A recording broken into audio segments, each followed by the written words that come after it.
محمد وعلى آل محمد كما صليت على إبراهيم وعلى آل إبراهيم إنك حميد مجيد.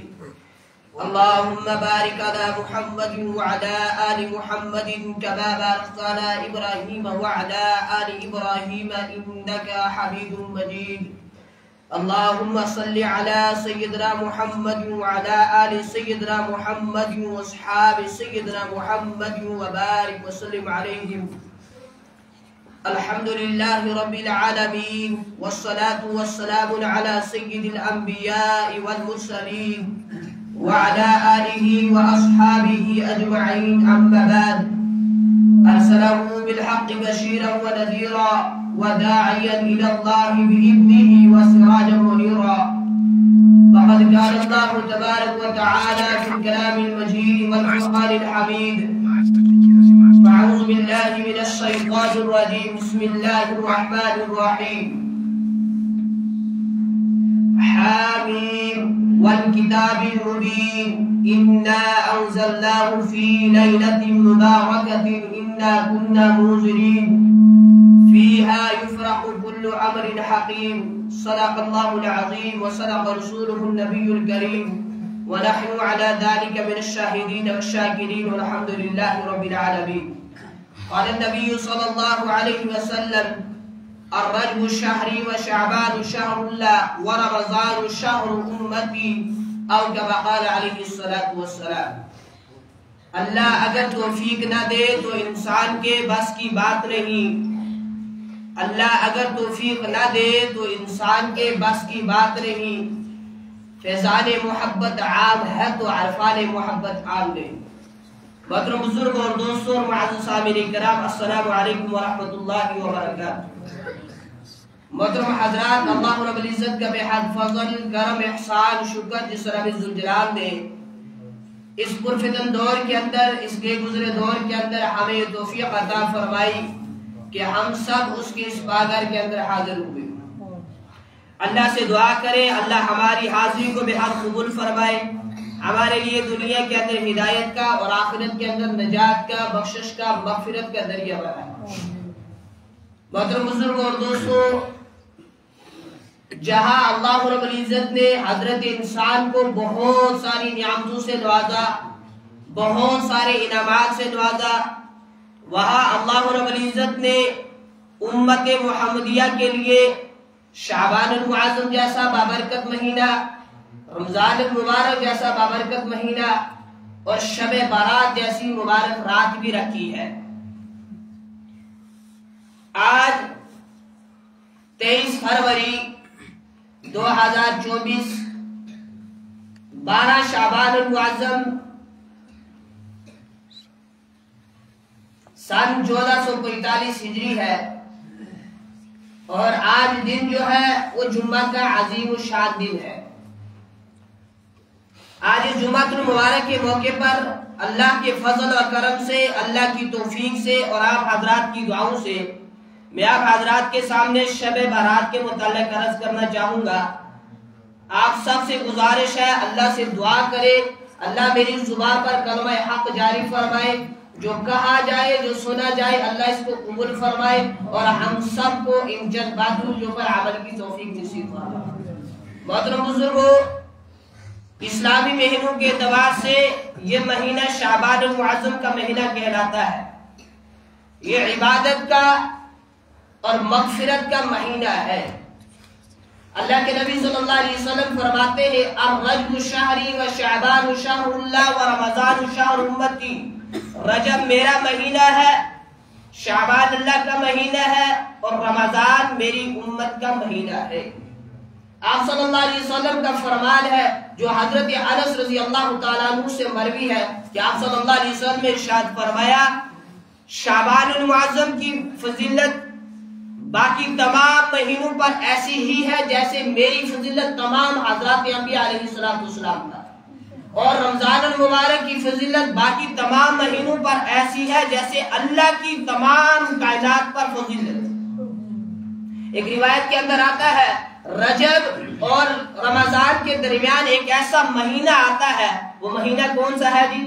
شعبان جو چل رہا ہے. جس کے فضائل کا لوگوں کو علم نہیں ہے، اس سے معلوم یہ ہوا رمضان المبارک کے اندر اور شعبان المعظم کے اندر آپس میں بڑا ہی تعلق ہے، گہرا ربط ہے۔ آپ صلی اللہ علیہ وسلم جب رجب کا چاند دیکھتے تھے، جو مہینہ گزر گیا، جب رجب کا چاند دیکھ لیتے تو اللہ کے نبی صلی اللہ علیہ وسلم دعا پڑھتے، اللہم بارک لنا فی رجب و شعبان و بلغنا رمضان، اے اللہ ہمیں رجب میں اور شعبان میں برکت دے اور ہمیں رمضان المبارک کا مہینہ نصیب فرما۔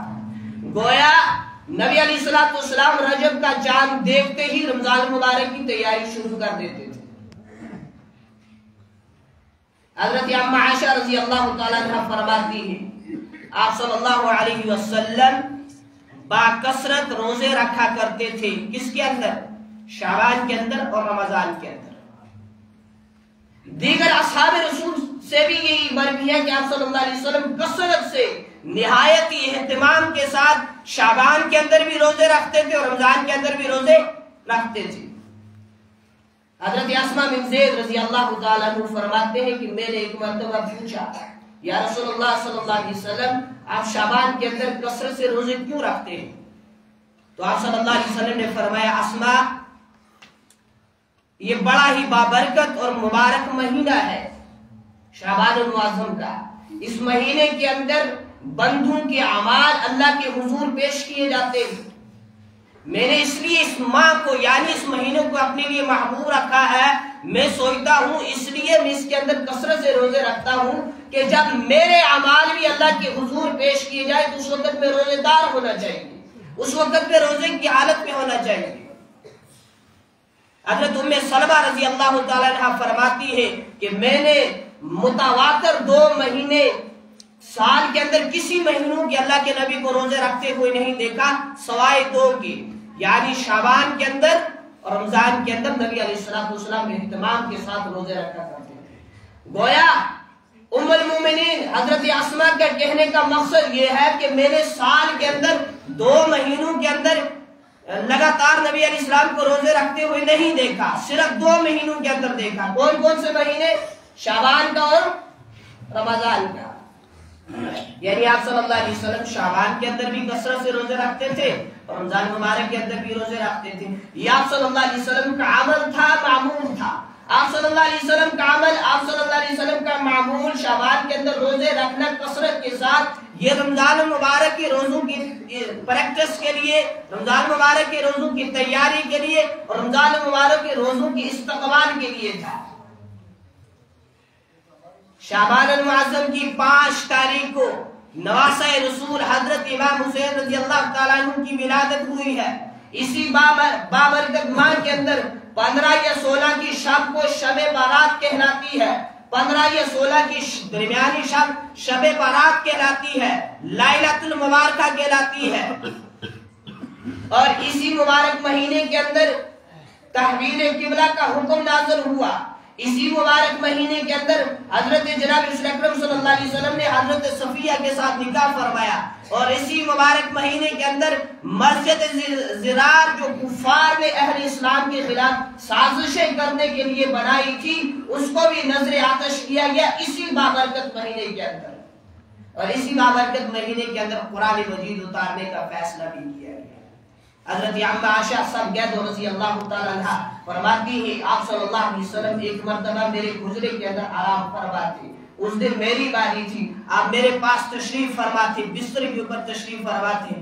رات کے کچھ حصے کے اندر میری جب آنکھ کھلی تو میں نے دیکھا کہ آپ صلی اللہ علیہ وسلم میرے بستر پر نہیں ہے۔ اب مجھے بتاؤ، دنیا کے اندر جو طبقہ نبی علیہ السلام کو عالم الغیب سمجھتا ہے، ہر جگہ حاضر و ناظر سمجھتا ہے، تو پھر غائب کون ہوا؟ سمجھ آ رہی ہے بات؟ پھر غائب کون؟ غائب تو وہی ہوتا ہے نا جو ایک جگہ ہو تو دوسری جگہ نہ ہو۔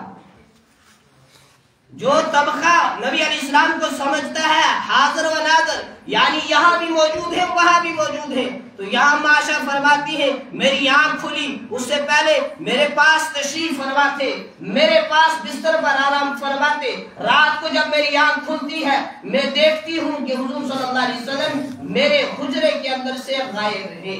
تو غائب کون ہوتا ہے جی؟ جو ہر جگہ موجود نہ ہو۔ بزرگوں یہ جو ممبر رسول ہے نا، یہ محبت برسانے کی جگہ ہے، پھول برسانے کی جگہ ہے، یہ پیار بانٹنے کی جگہ ہے۔ اس سے کسی کے خلاف بولنا ہمارا مقصد نہیں ہے، ہمارا مقصد ہے قرآن سمجھانا، عقیدہ سمجھانا، احادیث سمجھانا، بس ہمارا مقصد یہ ہے۔ آپ نہ سوچیں کسی کے خلاف بولتے ہیں، اس کی عادت نہیں ہے ہمیں کسی کے خلاف بولنے کی، اور نہ ہی ہمارا مقصد ہے کسی کے خلاف بولنا۔ ہمارا مقصد ہے قرآن سمجھانا، احادیث سمجھانا، عقیدہ سمجھانا، بس انسان عقیدہ ٹھیک کرے۔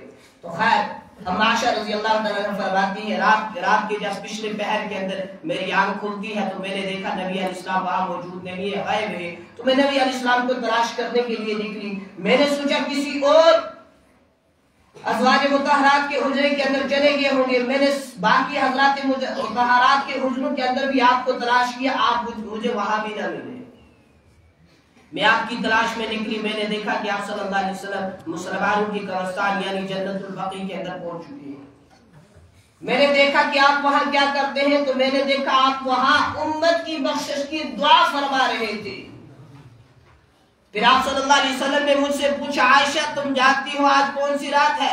میں نے عرض کیا اللہ اور اس کے رسول ہی بہتر جانتے ہیں۔ فرمایا آج شب بارات ہے، شب فارسی کا لفظ ہے مالے رات کے، تو فرمایا کہ آج شب بارات ہے، آج شعبان معظم کی 15ویں رات ہے، یہ وہ بابرکت رات ہے، یہ وہ رحمتوں والی رات ہے، یہ وہ بخشش والی رات ہے، جس رات کے اندر سورج غروب ہوتے ہی اللہ رب العزت اپنی تمام رحمتوں کو متوجہ فرما کر آسمان دنیا کے اوپر نزول فرماتے ہیں۔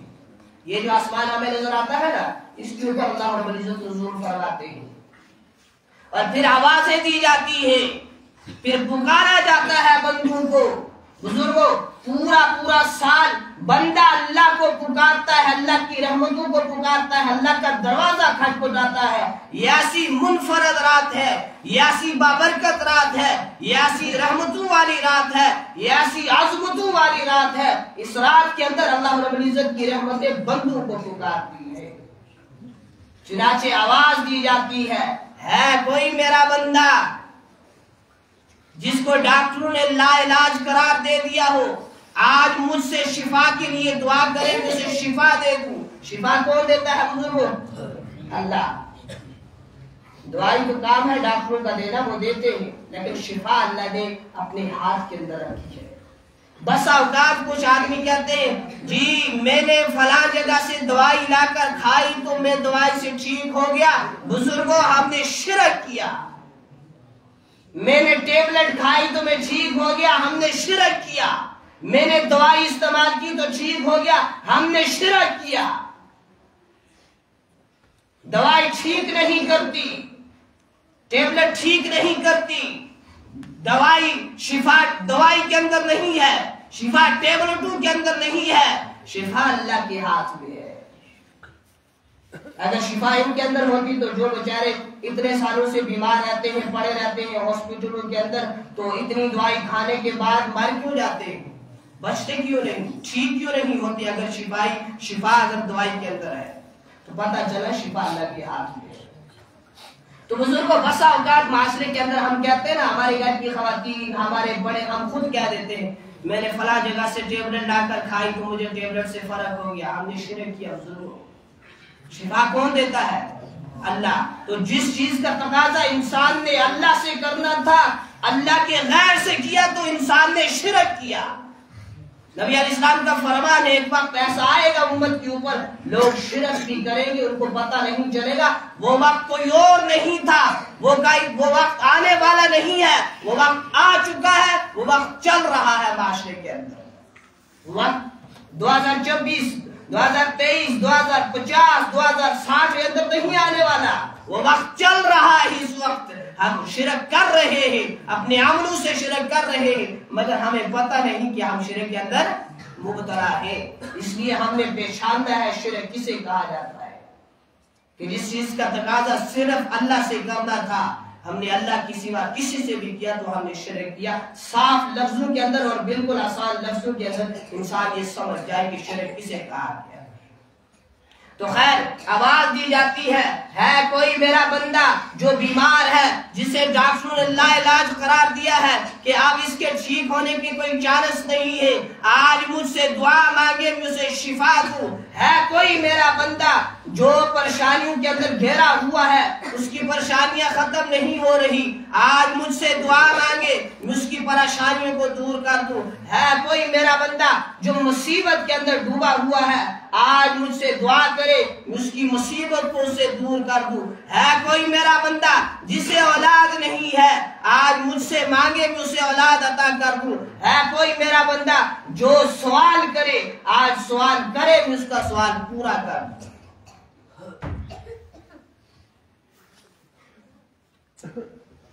حضور اللہ کے دروازے پر، ابو بکر اللہ کے دروازے پر، عمر اللہ کے دروازے پر، عثمان اللہ کے دروازے پر، علی اللہ کے دروازے پر، مگر افسوس امتی کہلانے والا کسی اور کے در پر، کہیں اور ہی مرادیں مانگ رہا ہے امتی۔ اور افسوس اس وقت اللہ کی رحمتیں بندے کو تلاش کرتی ہے، بندے کو پکارتی ہے، مگر بندے کہیں اور ہی مصروف ہے، مگر بندے اللہ کا در چھوڑ کر کہیں اور ہی بھاگ چکے ہیں۔ سارا سال انسان اللہ کے دروازے پر کھٹکھٹاتا ہے، دستک دیتا ہے، اللہ کی رحمتوں کو طلب کرتا ہے۔ یہ بابرکت رات ہے جس رات کے اندر اللہ کی رحمتیں بندوں کو تلاش کرتی ہیں۔ تو اب کیا کرنا ہے؟ اس رات کو آنے والی ہے یہ رات، آج 12 ہے، کل 13 تو پرسوں 14 کی شام کو یہ شب بارات آتی ہے۔ اب کرنا کیا ہے اس رات کو؟ جس طرح نبی علیہ السلام نے یہ رات گزاری، امت نے بھی ویسے ہی گزارے گا، یہ کوئی اور طریقہ اپنائے گا؟ کیا کرے گا بزرگوں؟ بولا کرے، جہاں پوچھا جائے نا وہاں بولا کرے، مقصد والی جگہ بولا کرے، بے مقصد جگہ نہ بولا کرے۔ تو کیا کرے امتی؟ جیسے نبی علیہ السلام نے رات گزاری ہے ویسے ہی گزارے، یہ کوئی اور طریقہ اپنائے؟ ویسے ہی گزارنا ہے۔ نبی علیہ السلام کا عمل کیا تھا اس رات کو؟ کتابوں کے اندر لکھا گیا ہے، مگر افسوس ہمارے پاس وقت نہیں ہے کہ ہم پڑھیں کہ لکھا کیا ہے، لکھا کہاں ہے، مگر ہمارے پاس وقت نہیں، ہم بڑے مصروف لوگ ہیں، ہمارے پاس وقت نہیں ہے۔ ہم نے قرآن جیسی عظیم کتاب کو چھوڑا ہوا ہے، سالوں سے بند ہے۔ ہم حدیث کیا پڑھیں گے، ہم تاریخ کی کتاب کیا پڑھیں گے، ہم سیرت کیا پڑھیں گے؟ تو خیر لکھا گیا ہے، نبی علیہ السلام نے شعبان المعظم کے اندر 13 تاریخ کی رات کو امت کے لیے شفاعت کی دعا کی۔ اللہ رب العزت نے 1/3 امت کو معاف کر دیا۔ پھر آپ صلی اللہ علیہ وسلم نے شعبان المعظم کی 14ویں رات کو دعا کی امت کی شفاعت کے لیے، اللہ رب العزت نے 2/3 امت کو معاف کر دیا۔ پھر تیسرے دن آپ صلی اللہ علیہ وسلم نے شعبان المعظم کی 15ویں شب کو یعنی شب بارات کے دن اپنی امت کے لیے شفاعت کی دعا کی، اللہ نے ساری امت کو معاف کر دیا سوائے اس انسان کے جو اللہ کی رحمت سے اونٹ کی طرح دور بھاگ چکا ہے، گناہوں کی دلدل کے اندر ڈوب چکا ہے، اور اتنی عظیم رات پانے کے بعد بھی اپنی بخشش کے لیے، اپنی مغفرت کے لیے اس نے کچھ کیا نہیں۔ اس شخص کے سوا اللہ نے سب کے اوپر کرم فرمایا۔ اگر میں شب بارات کی فضیلت کو بیان کرنے سے پہلے آپ کے سامنے معروف روایت پیش کر دوں تو بات بالکل صاف ہو جائے گی کہ شب بارات کی کیا فضیلت ہے۔ آپ صلی اللہ علیہ وسلم فرماتے ہیں رات کے تہائی حصے کے اندر جبریل امین میرے پاس حاضر خدمت ہوئے، عرض کی یا رسول اللہ صلی اللہ علیہ وسلم سر اٹھائے، میں نے سر اٹھایا، میں نے آسمان کے اوپر جنت کے 8 دروازے کھلے ہوئے دیکھے، 8 دروازے کھلے ہوئے تھے، پہلے دروازے کے اوپر فرشتہ کھڑا تھا، یہ ندا دے رہا تھا، یہ پکار رہا تھا آج کی رات جو رکوع کرتا ہے اسے خوشخبری ہو۔ دوسرے دروازے پر فرشتہ کھڑا تھا جو یہ آواز دے رہا تھا آج کی رات جو سجدہ کرتا ہے اسے خوشخبری ہو۔ تیسرے دروازے کے اوپر ایک فرشتہ یہ پکار رہا تھا آج کی رات جو دعا کرتا ہے اسے خوشخبری ہو۔ چوتھے دروازے کے اوپر ایک فرشتہ کھڑا تھا جو یہ ندا دے رہا تھا آج کی رات جو ذکر کرتا ہے اسے خوشخبری ہو۔ پاش میں دروازے کا فرشتہ یہ ندا دے رہا تھا آج کی رات جو آہوزاری کرتا ہے اسے خوشخبری ہو. چھٹے آسمان کا فرشتہ، چھٹے دروازے کا فرشتہ یہ کہہ رہا تھا آج کی رات تمام مسلمانوں کے لیے کیا ہو؟ خوشخبری ہو. اور ساتویں آسمان کا، ساتویں دروازے کا فرشتہ یہ کہہ رہا تھا آج جس کی جو حاجت ہے اس حاجت کو پورا کرنے کے لیے درخواست کرے، اللہ اس کی درخواست کرے گا. اور آٹھویں دروازے کا فرشتہ یہ کہہ رہا تھا آج کی رات جو اللہ سے سوال کرے گا اللہ اس کے سوال کو رد نہیں کرے گا، اللہ اس کا سوال پورا کرے گا. اسے کوئی پکارے تو صحیح، اسے کوئی پکار کر تو دیکھے. ایک مرتبہ بندہ پکارتا ہے یا اللہ، اللہ 70 مرتبہ کہتا ہے لبیک میرے بندے، بتا کس چیز کی ضرورت ہے، کس چیز کی کمی ہے، تو نے مجھے پکارا ہے، اب میں تیری ہر حاجت کو پورا کروں گا. مگر ہم نے پکارنا ہی اسے چھوڑ دیا، اسے یاد کرنا ہی اسے چھوڑ دیا، اس کو پکارنے ہی سے ہم دور بھاگے ہوئے ہیں. اور پھر جبریل علیہ السلام نے فرمایا آج شب برات ہے، یہ وہ رات ہے جس رات کے اندر اللہ رب العزت اپنی شان کریمی کے صدقے میں قبیلہ بنو کل جو قبیلہ تھا ان کے پاس بڑی ہی بھیڑ بکریاں تھی، بڑے بڑے ریوڑ تھے. فرمایا جس کے پاس قبیلہ بنو کل کی بھیڑ بکریوں کے اوپر، جسموں کے اوپر، کھالوں کے اوپر جو بال ہے ان بالوں کی مقدار کے برابر اللہ رب العزت اپنے بندوں کو معاف کرتا ہے اس رات کے اندر. کتنی بابرکت رات ہے. سورہ دخان کے اندر 25ویں پارے کے اندر فرمایا حامیم والکتاب المبین انا انزلناه فی لیلۃ مبارکۃ انا کنا منذرین. حامیم والکتاب المبین، قسم ہے کتاب مبین کی، انا انزلناه فی لیلۃ مبارکہ، ہم نے اس کو بابرکت رات کے اندر اتارا ہے. انا کنا منذرین، اس رات کے اندر بہترین احکام کے فیصلے صادر کیے جاتے ہیں، فیصلے ہوتے ہیں اس رات کے اندر. ہاں نبی علیہ السلام فرماتے ہیں اس رات کے اندر سال بھر کی امور بنائے جاتے ہیں. لکھا جاتا ہے اس سال اس شعبان المعظم کی 15ویں تاریخ سے لے کر آنے والے شعبان المعظم کی 15ویں تاریخ تک کیا ہوگا سب کا بجٹ بنایا جاتا ہے، سب کی لسٹ بنائی جاتی ہے. یہ لکھا جاتا ہے اس شب بارات سے لے کر آئندہ آنے والی شب بارات تک کون کون مرے گا وہ بھی لکھا جاتا ہے، اور کون کون پیدا ہوگا وہ بھی لکھا جاتا ہے. کس کا نکاح ہوگا، کس کی طلاق ہوگی، کس کو غم ملے گا، کس کو خوشی ملے گی، کوئی عروج پر جائے گا، کوئی زوال پر جائے گا، یہ سب کچھ لکھا جاتا ہے اس رات کے اندر. تو ہمیں سے کسی کو نہیں پتا کہ اس رات ہمارا نمبر بھی لگ جائے، پتا ہے نہیں پتا. تو اس لیے اس رات کے اندر وقت کو غنیمت جانے، وقت مل جائے رات کو بیٹھے پھر وقت ضائع نہ کرے، اللہ کی عبادت کے اندر وقت گزارے. اس رات کے اندر بعض لوگ کہتے ہیں فلاں فلاں نفل پڑھنا چاہیے، اس کے اندر فلاں فلاں سورت پڑھنی چاہیے، فلاں فلاں کام کرنے چاہیے. ایسا نہیں ہے، مخصوص عبادت کوئی نہیں ہے. بس انسان کو اللہ جس عمل کی توفیق دے دے انسان اس عمل کو کرے. جس بندے کو نفل پڑھنے کی توفیق مل جائے نوافل ادا کرے، قرآن پڑھنے کی توفیق مل جائے قرآن پڑھے، ذکر کرنے کی توفیق مل جائے ذکر کرے. اور ایک گزارش کرتا چلو ساتھ ساتھ وہ ذکر مائک پر نہ ہو، وہ ذکر سریعام نہ ہو، وہ ذکر انسان اللہ کی رضا کے لیے کرے، دکھلاوے کے لیے نہ کرے. ایک بندے کو توفیق مل گئی، وہ بندہ گھر سے آیا، وقت نکال کر آیا، نیند کی قربانی دے کر آیا، مسجد کے اندر آیا. میں اس لیے آیا ہوں کہ میں آج اپنے رب کو راضی کروں گا، اپنے رب کو راضی کروں گا، اپنے گناہوں پر توبہ کروں گا، استغفار کروں گا، عبادت کروں گا. اس کا مقصد یہ نہیں ہے کہ وہ مائک آن چھوڑ کر مائک پر کچھ پڑھنا شروع کر دے، جو لوگ سوئے ہوئے ہیں ان کی نیند کے اندر بھی خلل پیدا کرے. ایسا شریعت کے اندر اس کی اجازت نہیں ہے.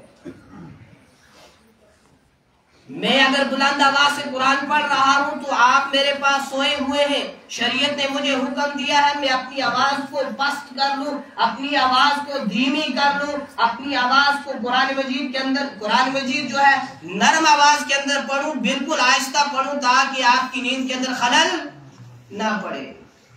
اب ایک انسان سوچے نا، انسان کو اللہ نے عقل بخشی ہے، اس عقل سے انسان سوچے نا، اگر بزرگوں قرآن پڑھ کر کسی کی نیند کے اندر خلل ڈالنے کی شریعت نے اجازت نہیں دی تو پھر حرام میوزک سے امت کی نیند کے اندر خلل ڈالنے کی گنجائش کیسے ملی؟ اگر قرآن بلند آواز سے نہیں پڑھنے کی اجازت ہے کہ آپ کے پاس کوئی سویا ہے اس کی نیند کے اندر خلل نہ آئے تو پھر حرام میوزک سے امت کو راتوں کے اندر جگانے کی کیسی اجازت ہے؟ میرا اشارہ آپ سمجھ چکے ہوں گے کہ اشارہ کس طرف ہے۔ وہ ہے شادیوں کے اندر رسم و رواجات کرنے کے بعد وہ ڈھول، وہ دھمکے، وہ گانے، ان سے امت کو جگانا، کہاں اس کی اجازت ہے، کہاں گنجائش ہے؟ مگر ہم کہتے ہیں جی دنیا کس نے پوری کی، جی 2 دن کی شادی ہے، میرا بیٹا ایک ہی ہے، لاڈلا ہے، پھر کچھ نہ کچھ کر جاؤں۔ افسوس ہے ایسے لوگوں کی عقلوں کا۔ وہ خوشی کیا خوشی جس خوشی کے کرنے کے بعد اللہ ناراض ہو جائے، وہ خوشی کو آگ لگ جائے جس خوشی کو پورا کرنے کے بعد رسول اللہ صلی اللہ علیہ وسلم ناراض ہو جائے، اس خوشی کو آگ لگ جائے۔ اس لیے ہم سمجھے، سوچے اور پرکھے اس چیز کو، اور اس کے بعد سوچ سمجھ کر ہی قدم اٹھائے دنیا کے اندر۔ تو جو لوگوں کو، جن کو خوش نصیب ہیں وہ لوگ، بڑے ہی پیارے ہیں وہ لوگ جن کو اللہ اس رات کے اندر جاگنے کی توفیق دے دے، عبادت کی توفیق دے دے، ذکر اذکار کی توفیق دے دے، قرآن کی تلاوت کی توفیق دے دے، نبی علیہ السلام پر درود پڑھنے کی توفیق دے دے، وہ بڑے ہی خوش نصیب ہیں وہ لوگ۔ تو جو جاگے ہیں وہ سونے والوں کو نہ جگائے، جو جاگے ہیں، جو بیٹھے ہیں عبادت کے اندر، وہ سونے والوں کو نہ جگائے، اور سونے والوں کو بھی اس چیز کی فکر ہو، سارا سال سوتے ہیں، ہمیشہ سوتے آئے ہیں۔ اور کسی نے کہا تھا مسئلے 2 ہی تھے زندگی میں، مسئلے کتنے تھے؟ 2 ہی، خواب جو کبھی پورے نہ ہوئے، نیند جو کبھی پوری نہ ہوئی، اور خواب جو کبھی مکمل نہ ہوئے۔ نیند کبھی پوری، انسان سوتا رہے، جب آنکھ کھلے گی پھر تھوڑا سا غلبہ نیند کا ہوگا، انسان سوچے گا تھوڑی دیر اور سو جاؤ، اور سو بھی جاتا ہے، اور اس کے بعد بھی جب وقت آتا ہے پھر نیند آ جاتی ہے۔ تو آج تک ہم نے سویا بہت، اب جاگنے کی باری آ چکی ہے۔ اب شعبان کے آخری دن چل رہے ہیں، اس کے بعد رمضان کی آمد ہے، ہم نے جاگنا ہے، راتوں کو اللہ کے سامنے گڑ گڑانا ہے، توبہ کرنی ہے، استغفار کرنا ہے، اللہ کو راضی کرنا ہے، تراویح کے اندر کھڑے ہو کر قرآن سننا ہے۔ سنیں گے انشاءاللہ؟ بندوبست کر لیں، ابھی 10-15 دن اپنی مسجدوں کے لیے قرآن سنانے والے کا بندوبست کر لیں۔ بس اوقات پوچھو قرآن سننا ہے، کہتے ہیں نہیں سنیں گے۔ کیسی مسلمانی ہے، قرآن سے انکار ہو رہا ہے، قرآن نہیں سنیں گے، یہ کیسی مسلمانی ہے؟ پھر ہم کہتے ہیں ہمارے اوپر حالات ایسے ہیں، میاں یہ ہمارے ہی عملوں کا نتیجہ ہے۔ پوچھو قرآن سنیں گے جی رمضان کے اندر؟ نہیں، ہم قرآن نہیں سنیں گے۔ انکار کس سے کیا جا رہا ہے؟ قرآن سے۔ نہیں، قرآن نہیں سنیں گے، کجری کے گانے سنیں گے مگر قرآن نہیں سنیں گے۔ ہمارے پاس اتنا وقت نہیں ہے 2 گھنٹے 3 گھنٹے 2.5 گھنٹے کھڑے رہیں، مگر دنیاوی کام کے لیے ہم پوری رات کھڑا رہنے کو تیار ہیں۔ یہ کیسی مسلمانی؟ قرآن نہیں سنیں گے، استغفر اللہ، قرآن نہیں سنیں گے۔ وقت بہت لگتا ہے۔ کبھی کسی نے کہا میں ٹی وی کے سامنے بیٹھا ہوں فلم دیکھنے کے لیے، وقت زیادہ گزر گیا۔ کبھی کسی نے کہا میں کرکٹ میچ بیٹھا تھا دیکھنے کے لیے، 4 گھنٹے کا میچ ہوا۔ کبھی کسی نے کہا میں بیٹھا تھا نیوز سننے کے لیے، دنیا کی جھوٹے خبریں سننے کے لیے، اتنا وقت گزر گیا۔ نہیں کہا، بلکہ یہاں کہا جاتا ہے قرآن اس لیے نہیں سنے، نہیں یہ انکار نہیں کرتے قرآن کا، مگر اس لیے نہیں سنے گے۔ کون کھڑا رہے گا 2 گھنٹے 2.5 گھنٹے 3 گھنٹے 1 گھنٹہ؟ کون پھر مصیبت کرے گا؟ حتیٰ کہ ہمارا تعلق تراویحوں کے اندر علم طرح سے نہیں ہے بلکہ قرآن سے ہے۔ ایک ختم قرآن کرنا تراویحوں کے اندر رمضان المبارک کے اندر سنت ہے۔ تو خیر ابھی سے ہم کیا کریں؟ جاگنے کی کوشش کریں، اس چیز رمضان مبارک سے پہلے جو مہینہ چل رہا ہے، یہ جو مہینہ شعبان المعظم کا، یہ رمضان مبارک کی تیاری کے لیے آتا ہے۔ نبی علیہ السلام اس لیے اس مہینے کے اندر باکثرت روزے رکھتے تھے پورے مہینے کے، تاکہ رمضان مبارک کے روزوں کی تیاری ہو جائے۔ حضرت علی رضی اللہ تعالیٰ عنہ سے روایت مروی ہے، آپ صلی اللہ علیہ وسلم نے فرمایا جب شعبان المعظم کی 15ویں تاریخ ہو، 15ویں شب ہو، یعنی شب برات ہو، اس دن رات کو قیام کرو، یعنی عبادت کرو، یعنی جاگو، اللہ کے سامنے توبہ کرو، استغفار کرو، ندامت کے آنسو بہاؤ، اپنے رب کو راضی کرو، اور پھر صبح کو اس کا روزہ بھی رکھو۔ کس کس نے ارادہ کر لیا انشاءاللہ جاگوں گا بھی اور روزہ بھی رکھوں گا؟ جگاؤں گا نہیں، جاگوں گا۔ بس اوقات ایک انسان کو رات کو نیند نہیں پڑتی، اٹھ کر فون لگاتا ہے دوسرے کو، پوچھو کیوں لگائی تھی؟ مجھے نیند نہیں آ رہی تھی۔ اللہ کے بندے آپ کو نہیں آ رہی تھی تو جو سویا تھا اس کو تو آ رہی ہوگی۔ کوئی کام تھا نہیں تھا، ایسے ہی مجھے نیند نہیں آ رہی تھی، میں نے سوچا آپ کو فون لگا۔ تو یہ مزاج ایسا اچھا نہیں ہے، اس لیے ہم انشاءاللہ جاگیں گے، رات کو مسجدوں کے اندر آئیں گے یا گھر کے اندر عبادت کریں گے، بالکل خاموشی سے عبادت کریں گے۔ مخصوص عبادت کوئی نہیں ہے، جس عبادت کی، جس عمل کی اللہ توفیق دے، اس عمل کو انشاءاللہ ہم کرنے کی کوشش کریں گے، پھر اس چیز کا بھی ارادہ کر لیں، پھر صبح کو ہم اس کا روزہ بھی رکھیں گے۔ ابھی سے رمضان مبارک کے آنے سے پہلے اس کی تیاری کرنے کی ہم کوشش کریں، تھوڑا صبح کو جلدی اٹھے، تھوڑا بھوکا رہنے کی کوشش کریں، تاکہ ہمیں رمضان مبارک کی پریکٹس ہو جائے، اس کی تیاری ہو جائے۔ روزہ ہی فقط ایسی عبادت ہے جو غریبوں کی، جو بیچارے جن کو کھانے کے لیے کچھ نہیں بنتا، ان کا احساس دلاتا ہے کہ تم نے 16 گھنٹے 17 گھنٹے نہیں کھایا، تمہارے اوپر کیا گزر رہی ہے۔ اس انسان کے بارے میں بھی سوچو جس کو 24 گھنٹے کے اندر کچھ بھی نہیں ملتا کھانے کے لیے۔